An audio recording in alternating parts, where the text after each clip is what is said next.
Hey guys, this is a review of my TWE210 build. This is a beginner quad. This is an excellent beginner quad because it can do so many different things. You can fly it freestyle. You can even kind of set it up like I have for long range flying. It takes great video. It does a little bit of everything, and it's a budget build and it's really tough. Mine features these Samguk, I think they're 2206 kV, 2700 kV motors. Really powerful, light, and cheap. $40 for a set of 4 motors, so you can't beat that. I've got a Cadex or Foxeer. I believe I have a Foxeer camera on here. I forgot the name. I upgraded my original camera, and this was a little bit better. It's not as good as the Ratel, though, which I fly on my other drones, but this isn't bad.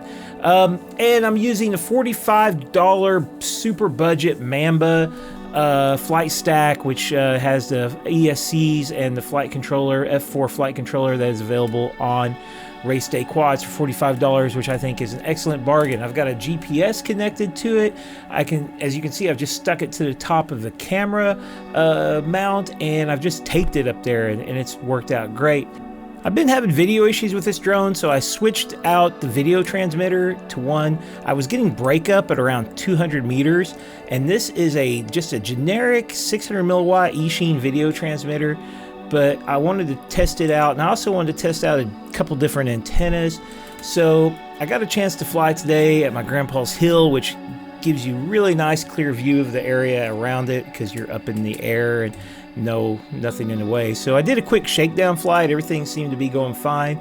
My video seemed to be cleaner already just after this one change. So I think my old video transmitter had a problem.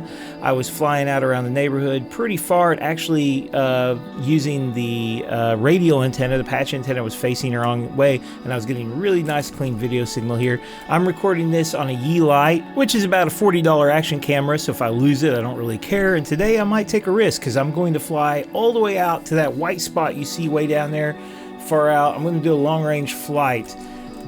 And this is what I see in my goggles. This is with my old video transmitter. I was having issues around 200 meters, and here you can see that 200 meters, and the old video transmitter was like 1,000 watts, and this is 600, and I'm getting a perfectly clear signal all the way out here.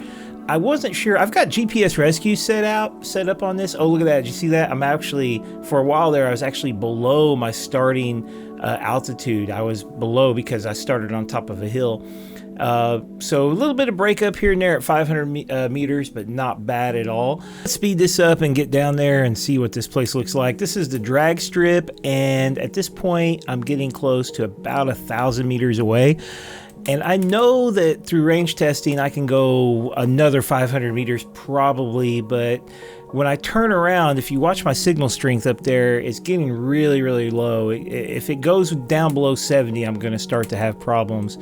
And as I start heading back, I dip down a little bit, and here as I start to dip down, any second now, I'm going to get an RX. There it was right there. I get a brief RX loss and a slight jerk, and then it continues on. So I actually don't have GPS rescue set up as my failsafe, so if I did fully lose signal, then the quad would just eventually drop out of the sky. But I want to kind of show you just how really good the video was on the return trip. Now, I've turned quads around from like 1,500 meters away and flown them back with just a regular antenna, but you can barely see anything usually from that distance. But I had really clear video. I had no problem seeing where I was going, and I'm flying low right now also too. Like, my patch antenna is pointing up to the sky, and I'm actually below where I started there for a while. I wanted to get down and try to get a better view of the field as I flew back. I was flying into a pretty strong headwind on the way back here, and I saw my battery dropping pretty fast, but I knew I had plenty of battery remaining. And so as I got closer, I decided to go ahead and give it a little punch out over these trees, which was pretty enjoyable. Woo! And so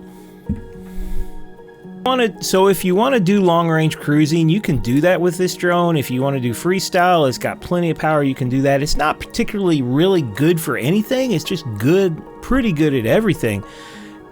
My favorite type of flying is just kind of like buzzing the tower, you know, just flying around. I'm not particularly good at like doing complex maneuvers and freestyle flips and stuff. I just like to fly around and check things out.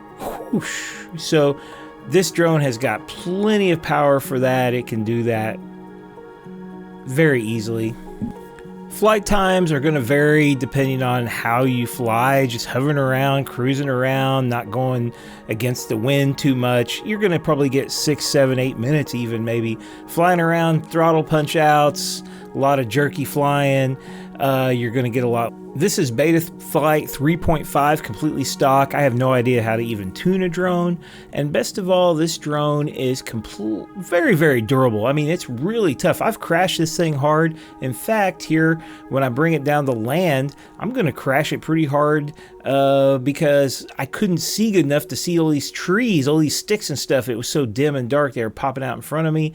And I was like, oh, there's another tree, there's another tree. And then I brought it down, and for whatever reason, I think I just was like, and I bounced it and crashed it. And, you know, drone's fine. It's taken a lot harder crashes than that. These things are tough.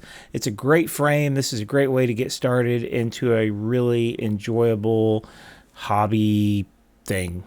Later.